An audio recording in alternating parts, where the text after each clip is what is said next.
Welcome, folks, to the Squeaky Wheel. With me, as always, is my friend, my co-host, the champion of the Métis Nation Region 3, the president, Lawrence Gervais. Folks, I'm Ross Memphis Pamburn. I'm the president of the CEO of the Memphis Group.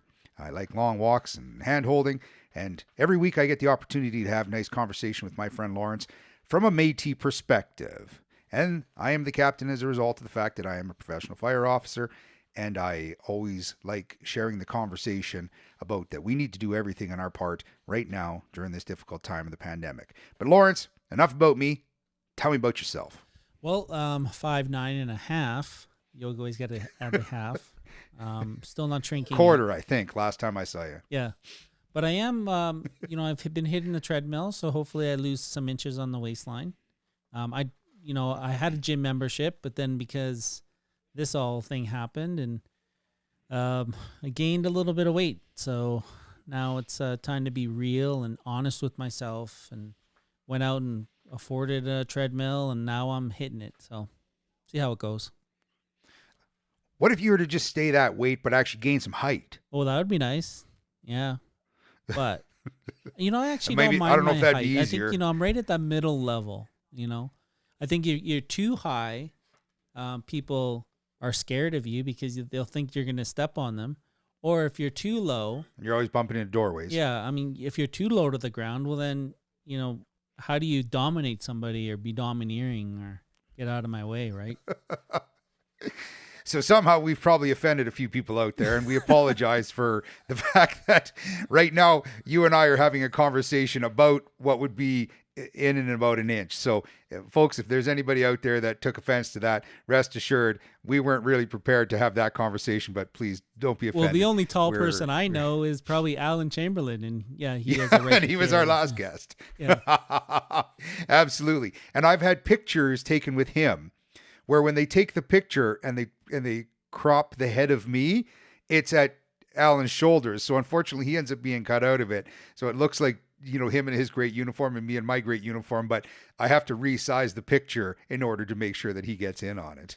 Yeah, it's funny because we sometimes use them for, flag raisings. And I say, well, Alan, you can just, attach it. You don't need the chain, right? So, and you can just hold it there.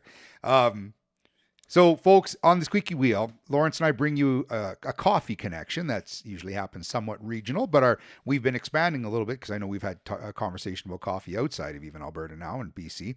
We talk a little bit about current issues. It's not hard to find a current issue right now. Our Métis connections in our community and education. Today, we're bringing on a very funny character onto the Squeaky Wheel. And I'm going to bring up his name here shortly. And I guarantee I will pronunciate and enunciate his last name incorrectly.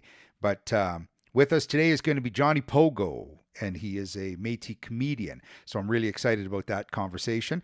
We're going to talk about how to connect with us and what to expect in some of our future broadcasts and our usual rant that happens. So, Lawrence, there's two things that actually I wanted to show you today. The first one being our coffee, and it's 49th Parallel. So I've bought their coffee before. This one I just recently picked up from, or somebody bought for me. Oh, place where I get my coffee supplies down near the Calgary and the Blackfoot sort of area. There's a wonderful little coffee shop. But I picked up this 49th Parallel, and I have to admit, as always, we've had very good luck. This is a nice dark roast, nice flavor to it. And it's their Blue Sky Espresso. So I'm excited to bring you their coffee. They sell coffee at the Blackfoot Diner, is what you said? No, sorry. Oh. It's on Blackfoot. There's a place that I go that I get my coffee equipment supplies from, but this is where I managed to pick this up, and actually the name is just eluding me. The other thing, though, that I wanted to do, and it's a big shout out, Lawrence, you might be able to see behind me here, the Squeaky Wheel Métis Podcast floor mat. Now, folks, for all of you who are interested in ordering one of those, at this time, there's none available. There's only this one that was given to me, and I find I'm very lucky. I mean, we've had Sarah Labucane's given us those beautiful beaded Red River carts. We had some pens. We have some hats that are being made up, and this was a friend of mine who who owns Two Jack Engraving. So a big shout out to him, to Jeff Fissick. He decided, because he had a picture of our logo, that he created this nice little. Now, of course, it's something you can walk on and wipe your feet on. So maybe he was actually just throwing me under the bus than he was actually doing me a real generous thing. But this will, when we finally move into our better studio, be right outside there. So thank you to Two Jack Engraving for that. Last week, folks, we talked with Alan Chamberlain, the Calgary Police Services, who has a very proud and fortunate role in Indigenous relationships and youth and that community involvement. We talked a little bit about Orange Shirt Day, and that's coming up on September 30th. So, folks, look that one up and find out where some of the events that are happening in that relationship in your community. And in Calgary, I know it's happening near downtown. And we talked a little bit about masks. Today, Lawrence, I wanted to talk about this second wave that's coming. And they talk about, and it seems like it's hitting everywhere. And the distinct challenges that folks were seeing a larger risk or exposure of, and outbreaks are occurring at the Foothills Hospital, which we had seen at the start of all of this. But Lawrence, you have the pulse too of the province and our relationship with our friend Regan Bartel. What do you see that's happening before we're able to turn this conversation into a bit more humorous as we bring in Johnny Pogo? Well, I think the main issue is it's the attitude change, the attitude shift in a lot of people. Right? Yeah. Because back then it was very fear-based. Now it's kind of, the non-maskers are now saying there's not a problem, and they have their scenario in their brains, and us as mask wearers, we have ours too. Yeah. And nobody seems to counterbalance, or it's not balancing, right? So that could be a part of it too. I'm not sure, but this virus isn't going away. Whether we have a mask wearing perspective or we have a non-mask wearing, and we can have that debate as much as we can. The virus over here is still going on, right? And we can't turn a blind eye to it. So it's just a matter of, what do we focus on? Is it the safety of our seniors? It's the safety of the school kids, the safety of teachers. What do we put on this earth to do? Is it the safety of our neighbors? Is it the safety of our family members? Like, what is it? Yeah. And I think that question we have to answer. And I think that you're right. That's a question everybody has to answer for themselves, and try and look at it as unselfishly as you can, because everybody's looking at it, like you just pointed out, from a different perspective. Some people are doing it as, this is my give back to first responders. Some are doing it, this is my championing, my concern for my family, my parents, the elders, the seniors. Other people are looking at it going, I want to protect school kids within the communities. But find a reason, folks, that you get to choose that you're wearing a mask. I don't. Yeah, and wearing a mask means actually wearing it. I would rather you didn't if you don't want to. But putting it around your ears and hanging it on your chin like a beard, right, that's not wearing your mask. No, that is having one near you, not necessarily wearing it. So I'll give you that. Yeah. The reason I just threw that chicken hat up there is so that I don't know if Johnny will notice it, but this is, I think this is our opportunity, Lawrence, to invite our guest onto the squeaky wheel. I think he's showing up here right now. This is Mr. Johnny Pogo, the entertainer and comedian. So let's welcome him to our show here on the squeaky wheel.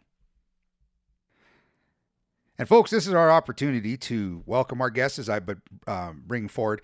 Johnny, you were just missing out on some of our conversation regarding some of the challenges that are occurring, but this is our chance to finally try and turn this conversation from the challenges that we're all facing right now to include our guests, and in this case, a rather humorous opportunity to include our guests into something. So, folks, to welcome to the squeaky wheel, it's Johnny Pogo, or make sure I see if I pronounce this correctly, Johnny Porgolzelski. Did I make that right? That's why I go by Pogo. Yeah, I could imagine that's probably the reason why. So, Johnny, I'm sure you're a bit familiar with us on here on the squeaky wheel, and I appreciate you reaching out to us. And we're very fortunate that our audio and video listeners get a chance to reach out to us at thesqueakywheel.com. And here's where I want to try and start our conversation. Everybody always hears about us, Johnny. They get to know about Lawrence and I and our history. This is our chance. I want to know a little bit about Johnny. So before we move into too deep, why don't you tell us a little bit about yourself? Yeah, for sure. My name is John Pogorzelski. I come from Regina, Saskatchewan originally.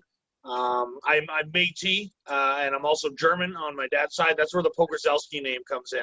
For everybody's like, that doesn't sound very Aboriginal. And I'm like, well, it's a patriarchal society we live in. I have my dad's last name, but my family comes from Meadow Lake and actually Saint Francois in Manitoba. I was just doing my genealogy to get my Métis card, so I learned a lot about my family history from doing that, which was nice. I'm a comedian. I'm a jokester. I have a degree from the University of Regina. I'm married to a wonderful Mexican lady, and we have a house here, and we have a dog. So that's my biggest thing I like to tell people is I'm an aspiring comedian, and hopefully soon I can take the aspiring out of my title and just be a comedian. Well, and I understand that you're going to be playing October 2nd and October 3rd here in Calgary. That's why the timing seemed to work out so good to invite you into this conversation.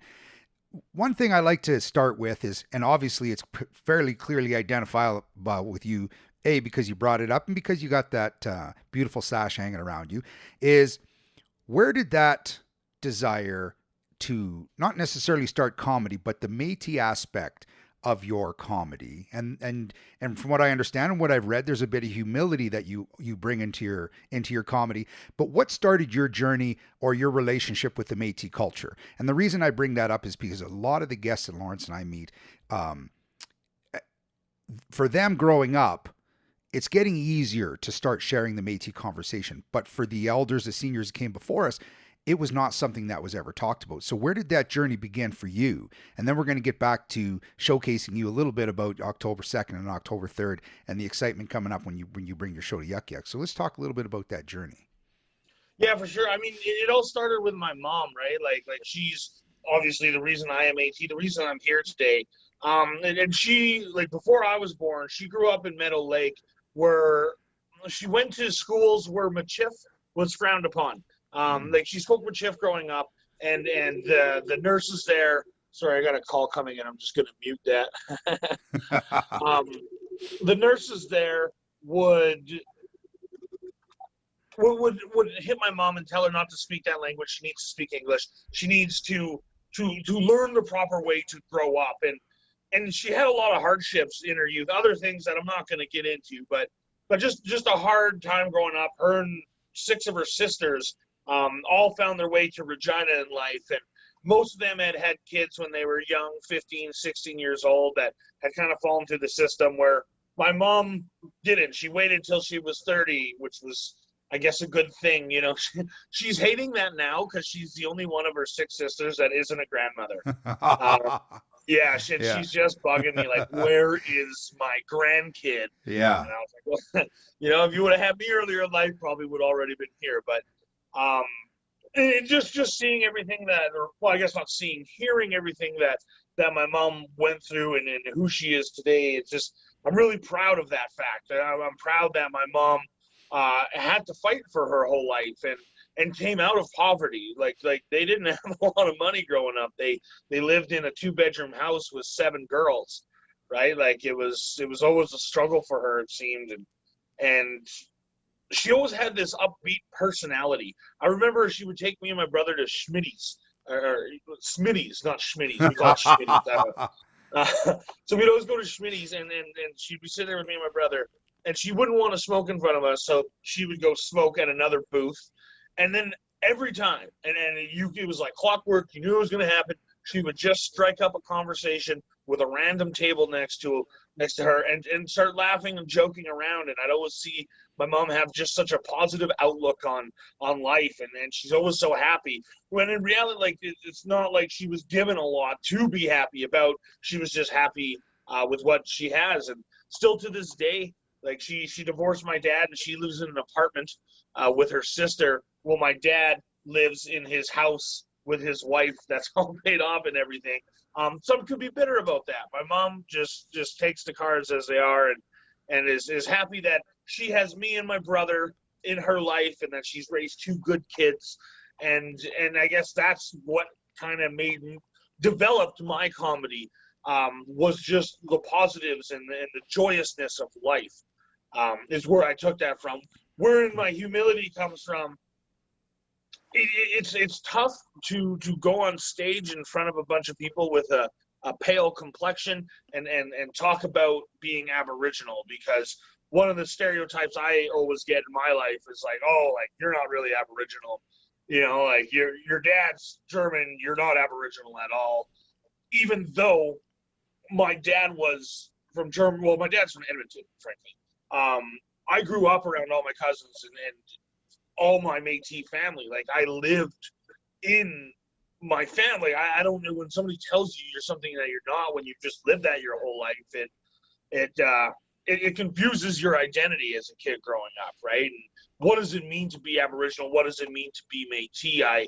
I like a lot of youth, almost hid the fact. I wouldn't say hide it. I didn't shout it out to the rooftops, because I was I was scared, embarrassed. I didn't want to be judged. So I didn't know how to, and now I bring that through my comedy. The way I, do my jokes is I guess always worrying about being judged. But I find humor in that way. Yeah. I think one of the things that I find, even for Lawrence and Lawrence, I want you to expound on it as we lead into this sort of question that I have for Johnny. When it comes to our Squeaky Wheel podcast, we're very cautious. We're very positive, and I like that story about your mom and finding the positives. Right, that's a legacy right there that she's gifted you. Continue to look for the positives and build strength. But right now, even for us, we've had conversations on the Squeaky Wheel regarding racism, Black Lives Matter, some of the distinct challenges or questions of conversation, and you read about it sometimes in your craft, how delicate sometimes it is to talk about anything. Lawrence, we were talking about this a little earlier. The perspective from your position, Lawrence, as an elected official, the challenge, and then Johnny, I want you to talk a little bit about where the line I think is. for me, one of the challenges for me being a politician is I can't, I need the filter a little bit. When you're in comedy, I'm sure, or in entertainment, it is there to a certain degree, but it's not, as much as when you are a politician, definitely. But, I could be funny. I mean, I think we all are, as Métis people, because we do have to get to a certain point where we do start laughing and we do start entertaining, and that's in our DNA. And sometimes people can cross a little line, and, some people, that line is not really served, right? So, but I know this COVID pandemic is hitting especially the theater people, comedy people, I'm sure. I mean, their predominantly income is working in a bar and with amongst patrons. And how do you tell a joke now when you don't have that? So I'm sure it is challenging. So. Yeah, for me, I actually find the line is further when I'm doing comedy as opposed to just in my everyday life. So I know a lot of people look at like, oh, there's so many things you can't say in comedy anymore, and there's restrictions because it's 2020 and cancel culture and things are being shut down. That may be true. Maybe the line has tightened, but I still feel there are things I can say on stage that I just couldn't say in a one-on-one conversation or a group conversation with anyone, just because of the nature of the subject, right? Mm-hmm. For me, you got to know your crowd, and there's the rule of comedy is you can make fun of anything, right? No matter what it is, anything can be turned into a joke. You just got to make sure your joke is funnier than it offends, right? Mm. If the joke is funnier than it offends, nobody can be offended when they're laughing.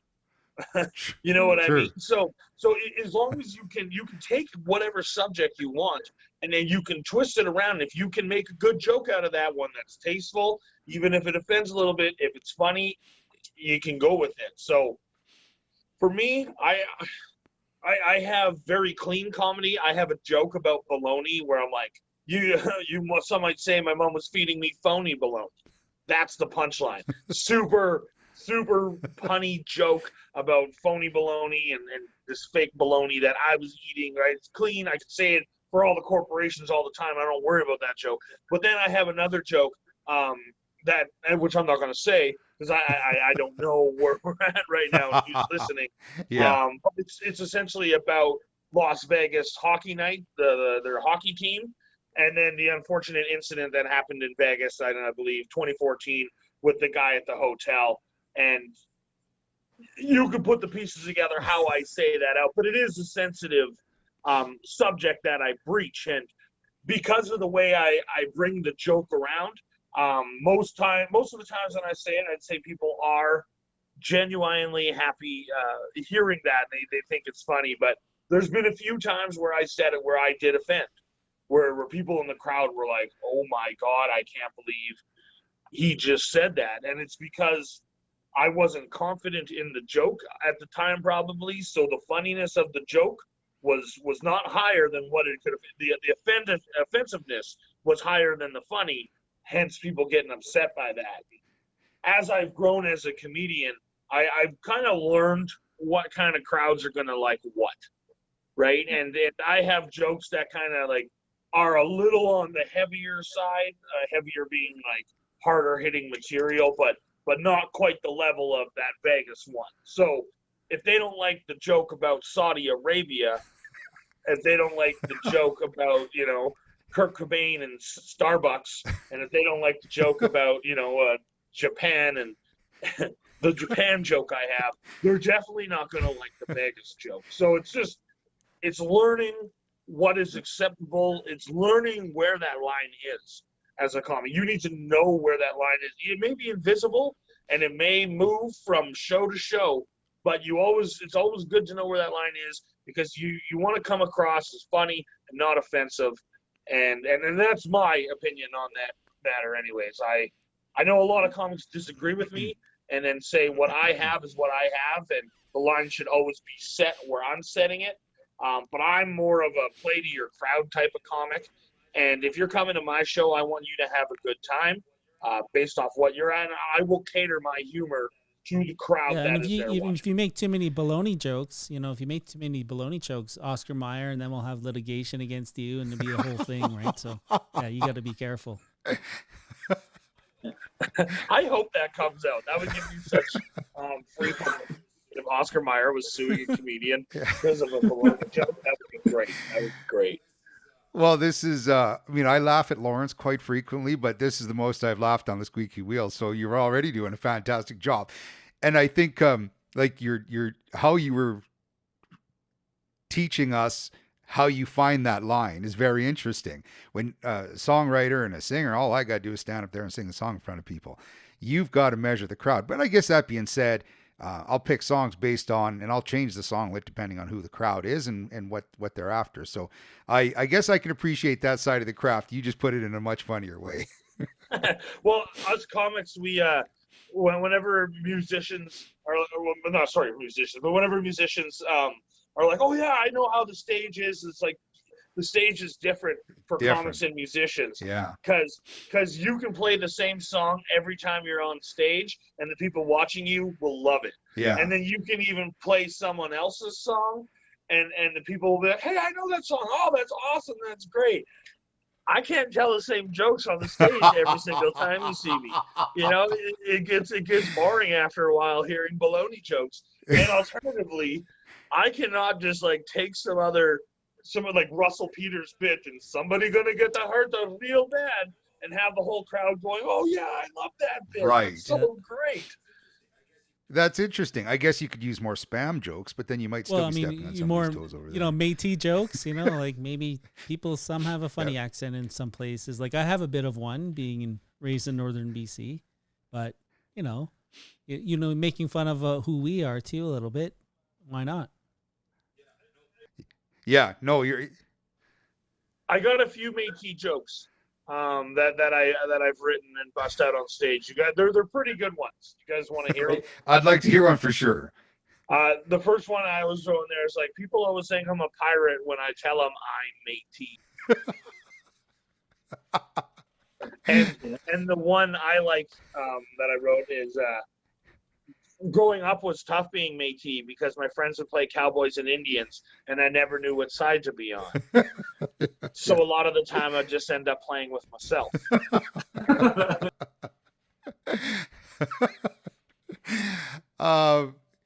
Now, can you take us a little bit through the good times down in Lethbridge? And there's obviously the pandemic burden and the business burden. How is that aspect of your life being affected, and the family side of that? Yeah, huge affected. Because we just opened in 2019, and I opened the club down here mainly because my wife's here working, my life's here. There's not a lot of opportunity to do comedy, so I always have to go to Calgary or Edmonton, or I have to drive so far to go to a show. That I just opened my own club. Let's bring comedy here. Let's bring the last year, and it was going really well. And then March 2020 came, and the wheels stopped, and everything stopped, and we didn't get to open again till June. So we were closed for about 2.5 months. And summer's always a tough time for comedy, anyways, because you're competing with people's backyards and Waterton and patios and so many other things going on in the summer that comedy's slow as it is. So we reopened in the summer of COVID, we call it. Yeah. And we have decent turnouts here and there during the summer, nothing spectacular. But last year, after the summer, when September came, we seen a big upkick in attendance, and we haven't seen that so much in September this year. Maybe it's because it's still beautiful weather outside. Maybe it's because people they don't want to come into a basement and be close to people who are all laughing. And laughing shoots off more germs, I'm sure, than just talking. So it's a little difficult, but we have a good landlord who's working with us, and we do have some really good fans that love the comedy, that love coming out, that are there supporting us week after week. So it looks like we should be able to weather the storm and come out of this hopefully stronger than ever. But it's only time will tell. Yeah. Depends how long it goes on for. Depends on how long our landlord's willing to play ball. A lot of factors that are just unknowns right now that nobody can answer, because this isn't a normal thing that businesses go through. No. And everybody's reinventing. I think we're starting to see that. But if you're going at it with the right passion, and if you have a little bit of luck too, and you have that support, you're going to find you climb out of it. And those ones that didn't survive, well, hopefully it strengthens the ones that did survive, and we continue to see it. But this was a unique. I'm glad we managed to get you on. So just to reach out to all of our members on the Squeaky Wheel, that October 2nd and October 3rd, that Yuck Yucks, and that's going to be your premiere time for your first time premiering there, from what I understand. So yeah. I mean, like, me building the club has worked.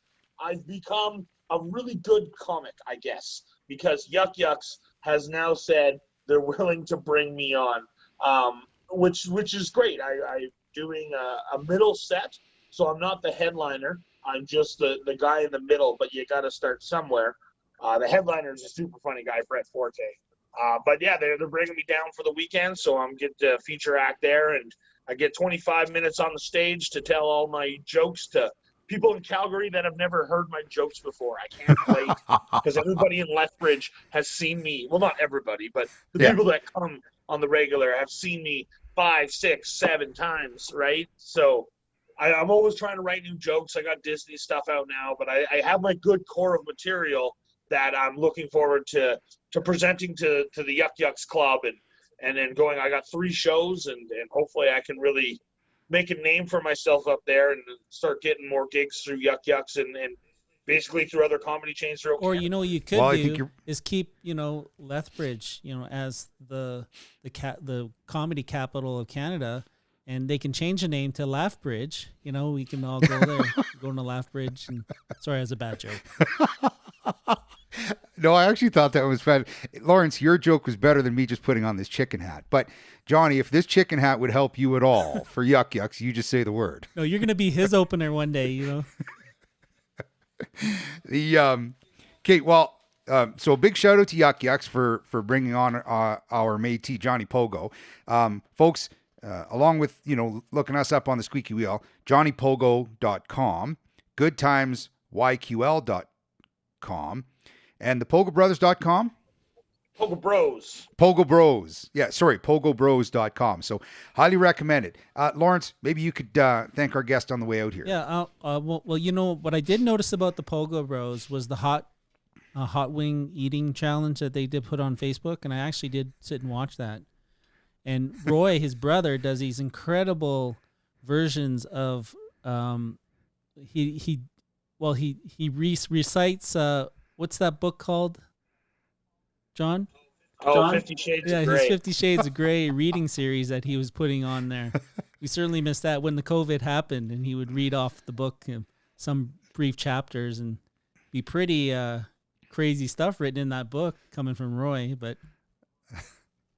Yeah, and he's a PhD candidate too. Well, we won't talk about that, but no. I wish all success to Roy and John, and they definitely go to a show and see that, and maybe the Pogo Brothers will produce a podcast one day, and we can download their little comedy back and forth one day. Well, me and my brother argue too much. We tried that one time, and it was just us fighting and arguing over about how we should run the podcast. So All right. Well, thank you, Johnny, for participating today on the Squeaky Wheel, and we look forward to hearing a little bit more and supporting you. And make sure you reach out to Lawrence and I. Yeah. Fantastic. Well, dude, thanks for having me on, guys. Shamelessly self-promoting my show at Yucks. Hopefully see some fellow Métis people there.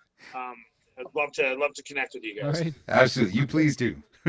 Yes, thanks, Johnny. Thank you. Awesome. Take care, guys. Take care. Yeah.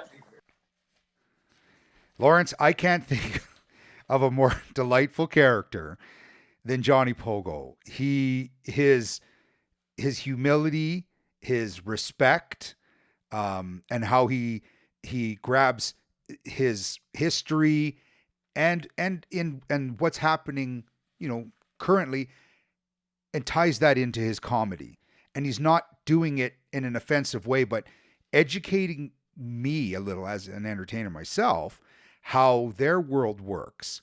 That as long as the joke is funnier than it is offensive, you're going to pull it off. But I also know nowadays, and that's the distinction of this challenge, if people's offense, wow, everybody trying to figure out what that line is.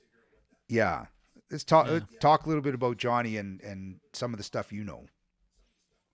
Well, all the power to Johnny. It's a hard life being a comedian. And, especially now, like with everything being closed, and, you have a mass migration of comedians moving out of LA because there's nothing anymore for them, right?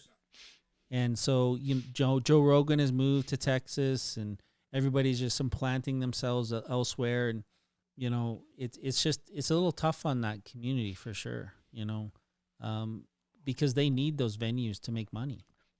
Bottom line. And having been a businessman and still a businessman, I got to respect anybody. But he took on definitely a challenge just to start your own business. But in 2019, and then all of a sudden having this happen, we do have to figure out a way to support within our community and how to support our artists and to support guys like him who are small business owners, so that he who is showing he is bringing connection within the Métis community through his humor. Yeah, we have to make sure that we reach out to those folks. And I know that we're moving, some of our Métis, the Muskrat Tales moving into Patreon. Well, Patreon serves the community, the comedy community quite well, because people can get a membership and download your podcast or your video or even your jokes there, right? And at least get some income. Yeah. Right. And I think you sort of have to whatever field you're in, navigate around the system, especially in the entertainment business, because nobody can go to a theater. Right? Yeah, no, So distinct challenge. But I think we're very lucky to have guys who are still working at that to bring that connection. And good on us, Lawrence. Good on you for also making sure that we reach out to these, and we're such a broad-based little group here. So, folks, you can always send us emails and comments and questions to tsw@métis3.org. You can look us up at métis3.org. Please, I highly suggest, and please, if you could, share this message with everybody that we're having these conversations and that we're continuing to talk about our muskrat tales. And when you go to YouTube, folks, make sure you click the subscribe button. We get a chance to see everybody who keeps adding their name, and the more that we get, the more interest there's going to be, and the better opportunities we have to continue to share this message with our group. So, with that, Lawrence, the rant that I wanted to come along about today is respecting the business approach to masks and the legislation. Now, the reason I point that out is I had a conversation with somebody recently. Now, this is a business owner, and he said to me, he goes, all this mask wearing is becoming a waste of time. I find it unnecessary. Everybody just seems to be. And I said, listen, and he was frustrated with other businesses and their expectation that people wear a mask. And I said, well, I'm hearing that you're frustrated, but I said, try this. I said, the next time you get a chance to go to a client's house and they tell you to put a mask on, just say to them, no, I'm not going to wear one. And I said, now you tell me whether they let you in and how well that went, because you're a businessman too. So if you don't think it's hard for other businesses, I said, you try and tell me how that worked for you. And he started to think about it going, oh, well, what if he was that guy? Yeah, sometimes you have to look at it from the other person's point of view. So we just hit on it a little bit. Folks, everybody's having challenges, a bit of anxiety, a bit of stress. Wearing the mask means you're doing your part right now. Yeah. What's your rant, Lawrence? Not necessarily a rant this week. Métis Nation of BC had their elections and they finished that. So congratulations to everyone who certainly retained their position, or all the newbies. Welcome to the Métis Nation in terms of the political side, right? Instead of a citizen side. But yeah, and good luck to them. There's a lot of stuff to weave through. So, and folks, for any of you who were just recently elected and enjoy watching our podcast as well, if you have information that you're sharing within your Métis community, make sure you send that over to us as well. We'd love to also continue those conversations, because as we continue, I think we build our regional presence. We continue to build, and we're building our provincial presence. I'm hoping that we start to expand into the prairies, into the territories, and then continue to push a little bit east and just see how everybody over there responds. Well, it was the World Fur Trade at one time. I mean, we can always go back to that and just, reach everybody as Métis people. So yeah, we're essentially the squeaky wheel fur trade is what we are now becoming. So folks, I'd like to thank our guest, Johnny Pogo.